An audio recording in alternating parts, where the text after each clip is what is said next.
So you know what the rich are doing right now? They're laughing at us. And it's a global thing. It's global. But the rich are just going. That's what they do. I'm 52, I'm old and grumpy.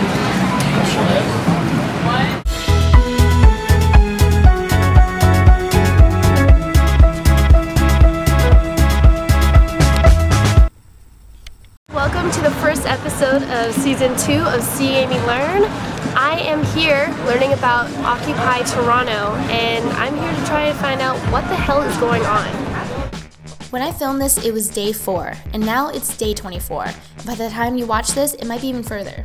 Day 60? You've maybe seen things in the news, read a few updates on your Twitter, maybe even gone into some internal debates with yourself about the Occupy movement. Or maybe you don't give a shit.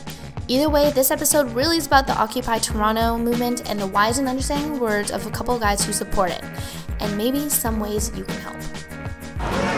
So in terms of what's going on right now, we've got a whole bunch of people from a whole bunch of different backgrounds getting together in an occupation of Toronto in solidarity with all the other occupations around the world in hopes of making a real lasting change in the way that this world operates.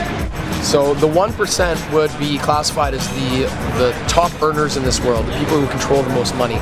You know, a lot of them are familiar with certain laws that are, I mean, it's completely legal what they do, but this isn't information that's given to the public, so they can exploit it to our disadvantage. And the 99% is the people who we're trying to represent here, the people who have been let down by those people who are in the higher positions in society and who, in my personal opinion, and this doesn't reflect the movement as a whole, but in my personal opinion, have entered into a social contract by getting to the point they're at. Because without the taxpayers' money, you know, nobody's going to teach these people to go to school, who are going to in turn, you know, like, for instance, Rupert Murdoch, he owns a media conglomerate, he owns newspapers all around the world. Well, it's our tax dollars that are teaching people how to read, right? And if it wasn't for our tax dollars going to school systems for people how to read, well, then nobody would be buying his newspapers, right? So he has a social contract and a social obligation to give back from what we've provided for his empire to exist, and he's not doing that. It's the collective conscience, you know, it's something that I think a lot of people have been feeling and it's been suppressed for a while, and people have been afraid to, like, you know, or like taking these steps, and now that, you know, there's people who are doing it and more people are coming, and it's like that fear is kind of being let up, and now we're here and we're collectively talking and communicating with each other, for each other, to give ourselves and our children's, you know, children a better place to, you know, grow. Things are moving, people are here, people are talking, everywhere you look, there's conversations about love, peace, harmony, tranquility, how to live, how to do this, how to balance, just trying to balance everything out for the better of all people. So this is first and foremost a global movement, and we're afforded that luxury of being able to have this movement exist simultaneously around the world because of the technology that we have right now. And we have things like social media, we have cell phone cameras to capture injustices that are happening on citizens. We have the internet so that we can pull up any document we want and research our rights and research the things that are afforded to us. And because of that, and because it's global, and because of the technology and the ability that we have, and this is the first time it's really happening, it is our responsibility to make it happen and use those tools that we have at our disposal to get the word out and to talk and to communicate and make that change, because it's our responsibility as people. Like, it doesn't go any further than that. A lot of people out there wondering what we're doing and why we're here and how come there's no demands yet.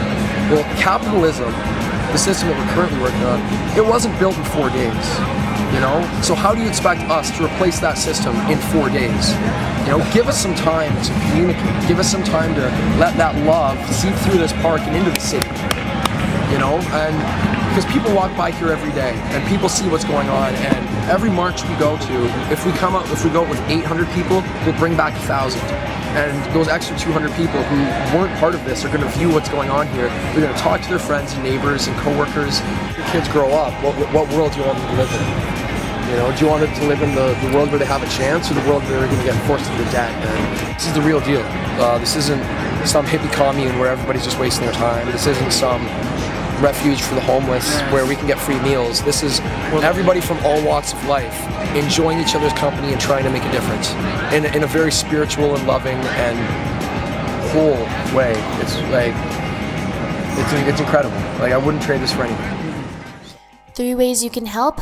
First, get informed. Stop talking about shit you don't know. Pick up some newspapers, that's plural. Read some blogs, get informed. Then you can pose your own opinions and actually contribute and not just follow. Then get involved, visit your local occupied zone, talk to people about it. I've never witnessed anything this massive in such a long time, and this is an opportunity to actually start change. Lastly, share. We're living in a world where every waking moment is a shared experience. What we've seen of the digital revolution now will and can be used in this one. And lastly, I'm going to end off with this. For those I love, I will sacrifice. For those I love, I will sacrifice. And that's what it comes down to. I don't mind sleeping in a tent out in the cold because it means that I get to speak for those people who can't be here and bring equality to the world.